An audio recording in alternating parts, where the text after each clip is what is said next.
नमस्कार, मी श्रीकांत उमरीकर. आपण पाहतात ॲनालायझर. लाईक करा, शेअर करा, सबस्क्राईब करा. ॲनालायझरचं ॲप डाउनलोड करा.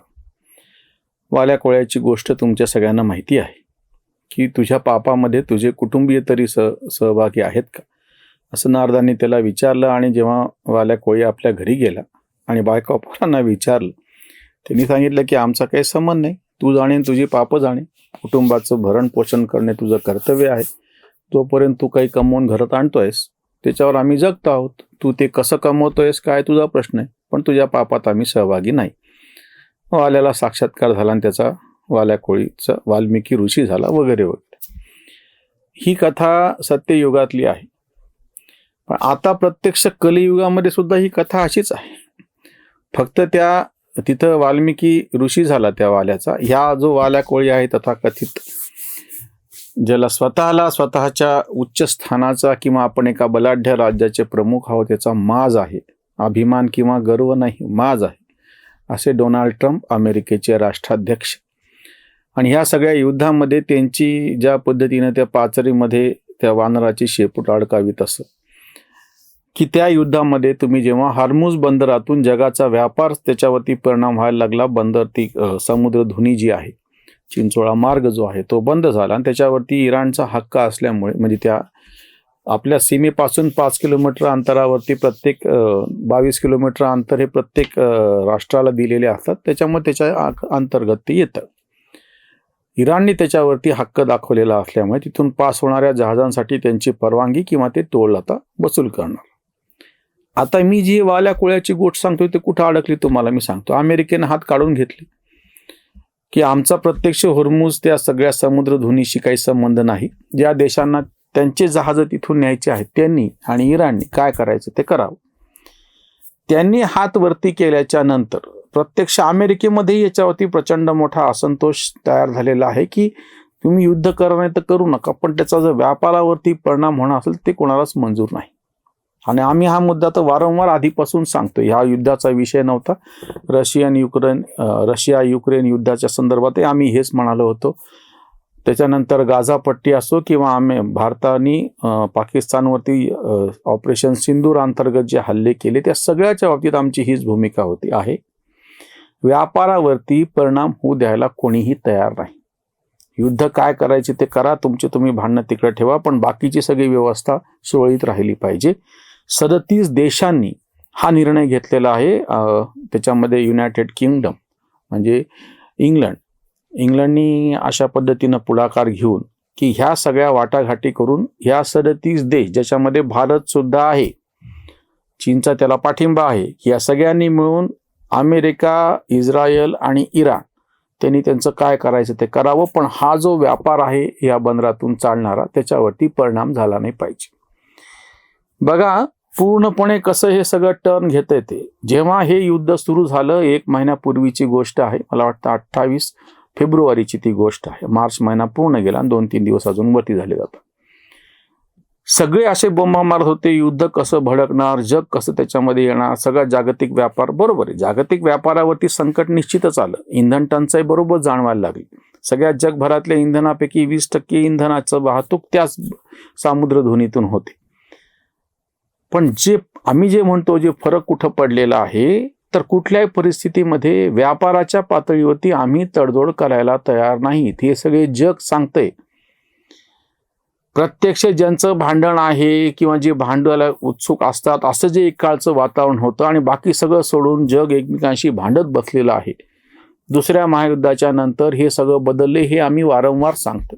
शीतयुद्धाचाही मोठा काळ होऊन गेला 1990 पर्यंतचा. 90च्या नंतरचा जागतिक पर्वाचा जो काळ सुरू झालेला आहे, या काळामध्ये कुठल्याही परिस्थितीत कुठल्याही युद्धाची ठिणगी पसरू द्यायला जग तयार नाही. चुकून माकून पसरली तर ती गोष्ट वेगळी. 2 मधला मी तुम्हाला फरक सांगतो. एक, जाणीवपूर्वक त्या युद्धामध्ये उडी घेणे, युद्ध पेटवणे, भडकवणे आणि त्याच्या ज्वाळा सगळ्या जगाला आपल्या लपेटमध्ये कशा घेतील असं बघणे, हा एक भाग होता जो दुसऱ्या महायुद्धापर्यंत टिकला. म्हणून आम्ही ते उदाहरण दिलं होतं. हिरोशिमा आणि नागासाकीवरती बॉम्ब हल्ले झाल्याच्या नंतर, अणु हल्ले झाल्याच्या नंतर हे सगळ्यात शिखराला गेलं, पीक कळस झाला. आणि इथून पुढे आता इतका मानवी सगळ्या संस्कृतीवरचा जो हा धब्बा आहे, हा डाग आहे, हा काही पुन्हा लागणे नाही.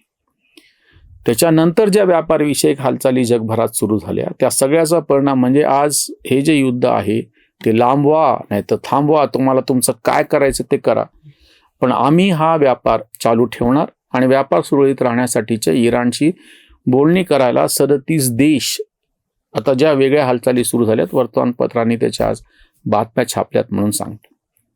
दुसरं याच्यातून जे पितळ उघडं पडलेलं आहे, आपल्याकडं अतिशय घाणेरड्या शब्दामध्ये भारताची परराष्ट्र नीती कशी आहे, एस जयशंकर सारखे परराष्ट्र मंत्री, गृहमंत्री अमित शहा आणि पंतप्रधान नरेंद्र मोदी यांच्या नावानं वाटेल ती घाण बोलल्या गेलेली होती. अमेरिकेच्या तालावरती पंतप्रधान नागिन डान्स कसं करतात हे वाक्य आहे काँग्रेसच्या प्रवक्त्यांचं, नेत्यांचं. आणि आता काय सिद्ध झालं, मोदी सोडा, सगळं जगच किंवा अमेरिका सुद्धा ट्रम्पच्या तालावरती नाचायला तयार नाही.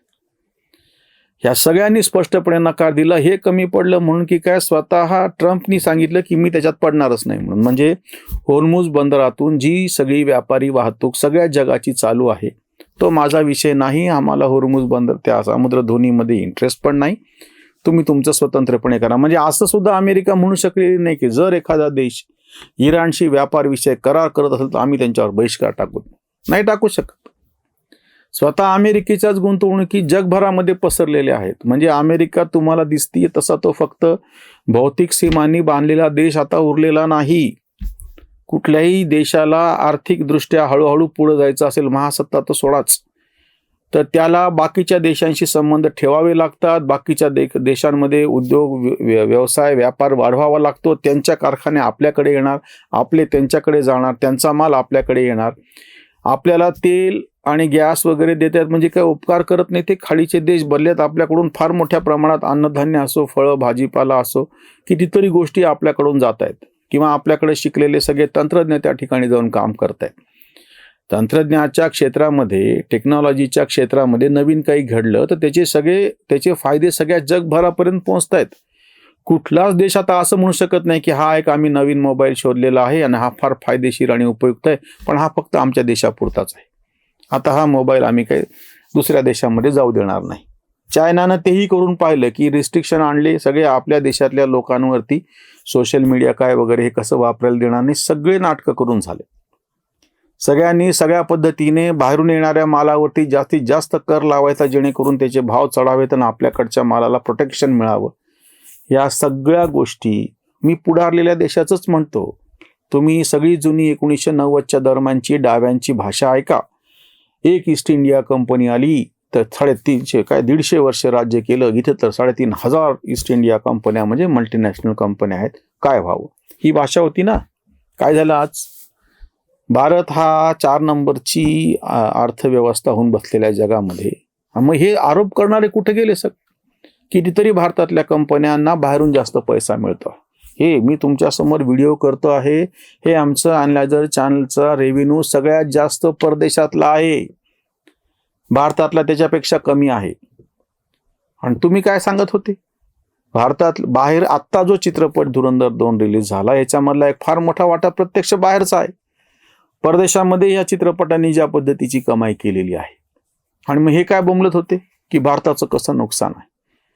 शेतीवरती तुम्ही बंधनं घातलेत, आमच्या गळ्यावर बसलात म्हणून उद्याही बंधनं काढा. फार मोठ्या प्रमाणामध्ये इथेनॉल म्हणा किंवा बाकीची ऊर्जा निर्मिती म्हणा किंवा वीज म्हणा, सगळ्याच्या बाबतीमध्ये स्वयंपूर्ण होऊन भारत देश होईल. इतकंच नाही, आपण वीज किंवा ऊर्जा एका अर्थाने निर्यात करू शकूत. बाहेरचं तेलच तर सोडाच.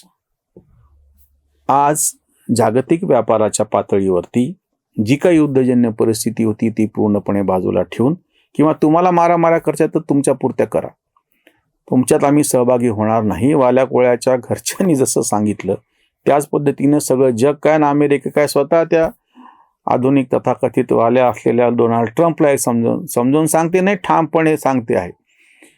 समजून घ्यायचं तर समजून घे, नाही तर तुझं तू खड्ड्यात जा, असं टोकाची भाषा आहे ती. की आम्हाला या भांडणामध्ये रस नाही, आम्हाला व्यापार पाहिजे, व्यापार चालू राहायला पाहिजे, अखंड चालू राहायला पाहिजे, त्याच्यामध्ये आलेले अडथळे चालणार नाही. तिसरा एक महत्त्वाचा घटक म्हणजे ज्याचा आम्ही आधी उल्लेख केलेला होता, तंत्रज्ञान. ही एक इतकी विलक्षण अशी गोष्ट होऊन बसलेली आहे की ज्याचा आता पताच या आमच्या तथाकथित डाव्या विचारवंतांना स्वतःला समाजशास्त्रज्ञ म्हणून घेणाऱ्यांना आलेला नाही. जगाच्या पातळीवरती तंत्रज्ञानानं इतकी कूच पलटलेली आहे, इतकं नवं वळण घेतलेलं आहे. त्याचं सरळ साधं छोटंसं उदाहरण म्हणजे ऑनलाईन ट्रान्झॅक्शन्स. जगातल्या बाकीच्या देशांनी पण ह्याच्यावरती विश्वास ठेवलेला नव्हता की केवळ UPIच्या थ्रू इतक्या मोठ्या प्रमाणामध्ये भारतामध्ये ऑनलाईन ट्रान्झॅक्शन्स व्हायला लागतील.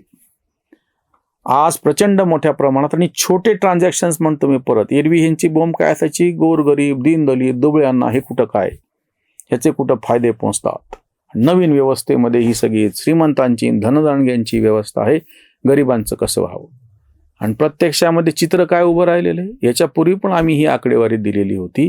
ट्रान्झॅक्शन्सपैकी 75% ट्रान्झॅक्शन्स हे सगळे 100 रुपयाच्या खालचे आहेत.